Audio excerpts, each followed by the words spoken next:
Hi everybody, this is the video to report about the last day of the advanced workshop with Dr. Joe in Carefree, Arizona, May 2015. And I'm here now in Phoenix and I went shopping today.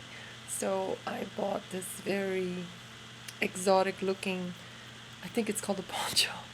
So I'm wearing it because it's quite chilly here. Maybe if you think I look a bit weird, that's why. So, but yeah. So what did we do the last day? The last day we did this advanced teaching and work of his, which is all about the activation of the pineal gland. If you want to look it up, there's many people actually on the internet that have YouTube videos talking about the pineal gland and its role in let's say us being able to access intelligence and supernatural powers or paranormal powers or whatever you want to call them, and how we can actually cultivate those powers to actually create more harmony and more love and more success and more abundance. And um, and so we had to wake up very early to start the class at 4 a.m. And I think we were meditating until 8 a.m. And we didn't even notice how time flew. Um, in hindsight, when we were talking about the meditation, this specific meditation, it was very much, for me personally, it was very much about an experiential knowing about what other people talk about. So for me, for instance, when we were asked to receive, just to receive what the field or the divine was trying to give us, or what was accessible specifically for ourselves as individuals, I felt, the type of love and the type of unconditional love that other people talk about when they have a near-death experience. When you read or listen to Anita Moorjani or Eben Alexander, these are people who have gone to the other side and who have written about it. When you read about near-death experiences, all you hear about is these people having these profound experiences of a knowing of you are loved and you are perfect and you are enough. And I think for me personally, to have that experience when I was in this when I was in this meditation, was very profound for me, because as a very intellectual person and a very analytical person, I understand it as a concept, but during the meditation I actually felt that I was somehow communicating with this power, this universal, timeless force was trying to tell me something, and I was open enough to actually feel it through my whole being. I think there were actually, when you look back in the 4 days, there were several times when we were given the instruction to go into these altered states of being. And there were many times that I actually was in such a profound state of maybe bliss or maybe gratitude that I just had tears running down my face, like just crying, but tears from happiness, because it felt like I know so much intellectually, I study so much, I search for knowledge, I will look for the truth and try and understand human dynamics and suffering and how to overcome ourselves. But sometimes that knowingness, that physical, literal embodiment of knowing something, that for instance, that we should be grateful, or I am grateful to be alive here on this earth, or that people I loved and people who I might have problems with right now, they did the best they could. Or that all the stories I tell myself, all the stories that are chatter in my mind, they're just stories and they don't really matter in the end of the day. And also little simple things like realizing how every human being that I meet has a profound impact on me, and if I so choose. And it was just these fleeting moments of, I don't know how to explain it. It was just these fleeting moments of coming to really feel that there is more than the analytical mind. There is more than this intellectual understanding. There's also this level of understanding that changes us forever.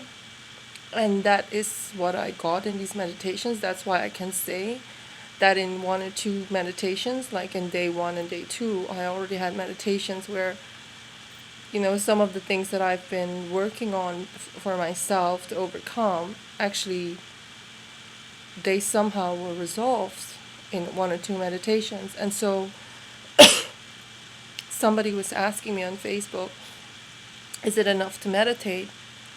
I don't think it's enough to meditate. So meditation is a process. So if we look at the teachings and the science behind it,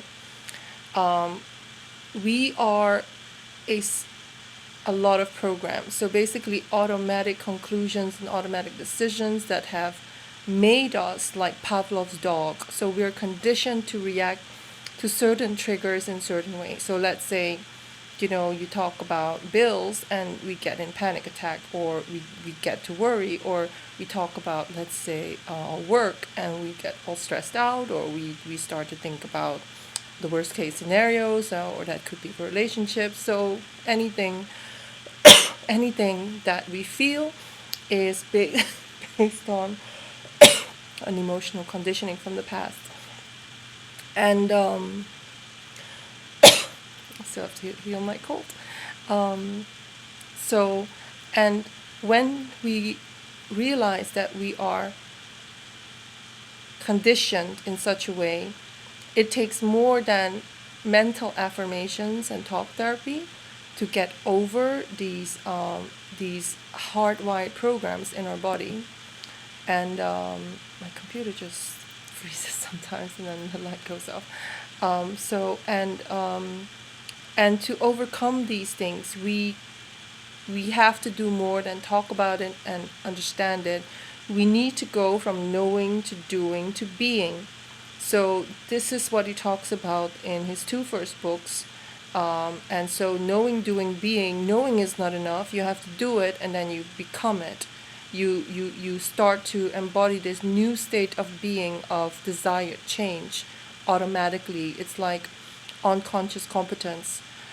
So that is very important. To do that, you can meditate, but I think you can also use other techniques that will allow you to access the unconscious. It could be emotional freedom technique, it could be EMDR, maybe hypnosis. I don't know. I'm not that familiar with hypnosis. There are other techniques out there that help you analyze or deconstruct your programs. The release technique is one of them, which I'm a big fan of and a student of as well. And so anything that helps you access the unconscious and really dig out the conflicting intentions that you have for any desired goal in your life will be helpful. But then I think Dr. Joe's research is really showing the way that actually when we are going into the operating system, it is more conducive for us to be in a specific brainwave, and these brainwaves are accessible through a meditative state. And specifically in a meditative state where our mind is alert, our conscious mind is more alert, and our body goes into a sleeping state. So that, for instance, when we have pain or we feel fear or we feel resentment, that actually those parts of the body cool down or shut down so that we don't feel these emotions, so that we can start rewiring ourselves again, so that we create a new neural pathway or a new neural network regarding these specific triggers, so that the next time when these triggers come, you're no longer triggered. You are just no longer, having panic attacks anymore about bills or about client meetings or about, yeah, going on a date, let's say. So that is the first step. And the second step is he also believes that you should also, create this relationship with this greater self, and that is the real purpose. The greater self is part of something so big and so mysterious, but it's the ultimate truth that we should be searching for. And so this ultimate goal of coming closer to that greater self, because that's the only way we can actually come closer to the real truth of why we exist and why we create so much suffering. That greater self is ultimately connected to a bigger agenda, which is a divine agenda, and some call it source, some call it God, some call it divine intelligence, some call it the one.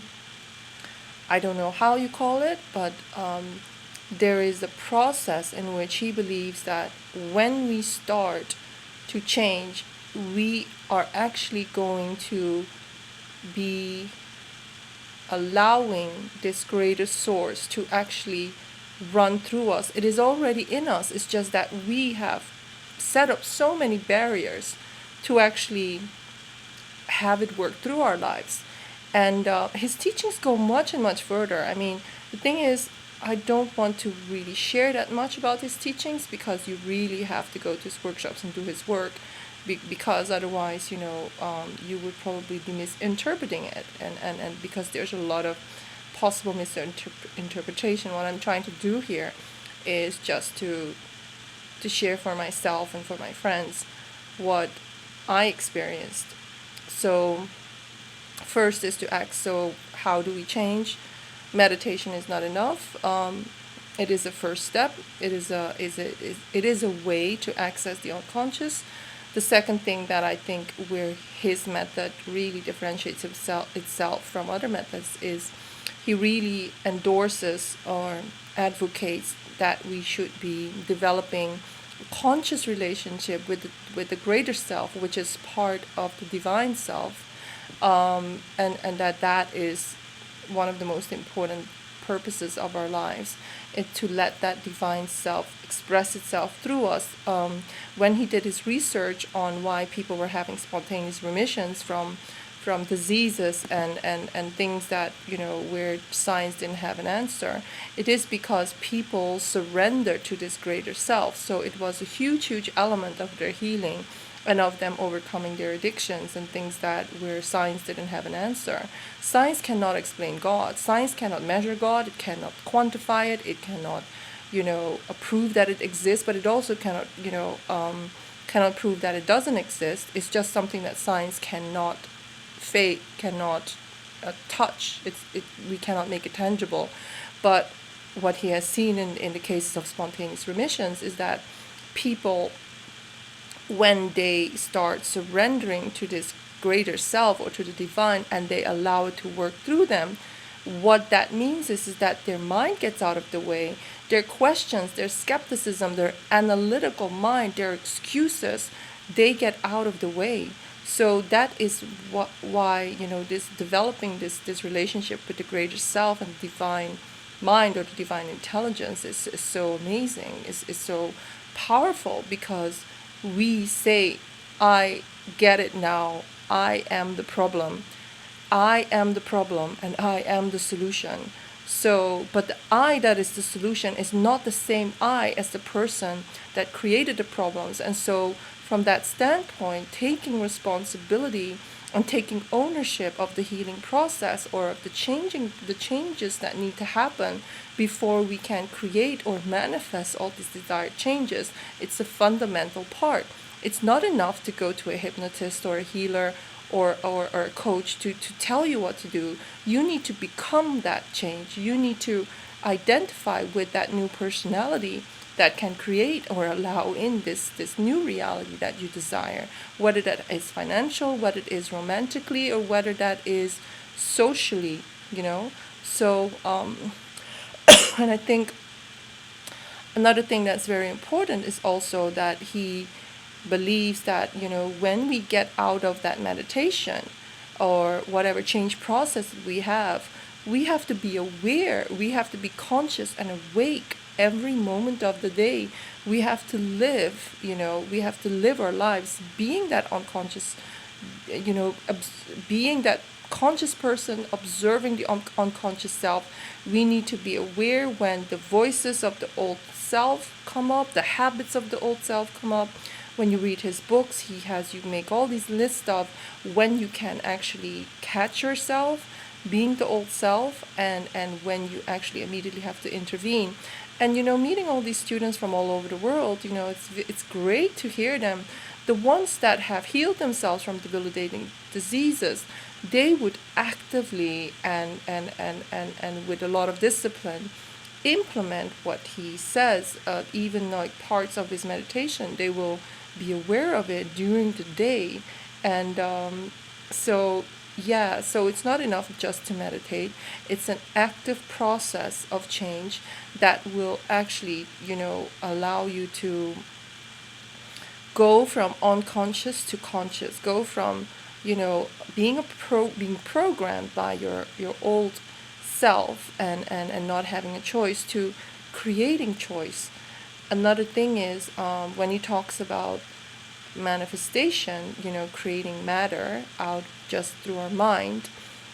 He has so many teachings now that, I was so enriched by what he had to say, because of course I study a lot of these teachings from other teachers, and it was just amazing how everything came together for me. But one of the main things that he believes is, we have to accept, believe, and surrender. But how often do we believe, we don't even accept that we can manifest, because our analytical mind is too skeptical, and we don't believe that we can have what we want. We have too many issues of unworthiness, too many issues of it's not for me, it's for everybody else, but it's not for me. Or we don't believe simply because it hasn't happened yet. And surrender, oh my God, surrender is very difficult. I mean, surrender is not letting go of the stories that we have, or not letting go of the neediness to want that thing in our lives. But what he says is, when we actually become so grateful or so appreciative, we are so much in the state of that greater self. We actually don't care. We become our greatest self. We are grateful for everything. We actually don't even care about the manifestation. We don't care about the relationship anymore. Maybe we don't even care about whether we're going to heal. We are already healed just in our being. What our body does doesn't matter to us, because our true self expressing itself in the moment is much more important. That is when the healing happens. That is when the manifestation happens. Whether it's a relationship, whether it's a job, whether it's a deal, or whether it's a healing. And so, yeah, I can only say that, the only way you can find out is actually do the work yourself, and go to these workshops or progressive workshops, and talk to people who are students and who have been living the teachings for a while now. So I hope that this was educational for you. And yeah, I'm very grateful that I'm here. I'm so excited about what I've been taught, and I hope that I will be able to share more later on. Thank you so much. Bye.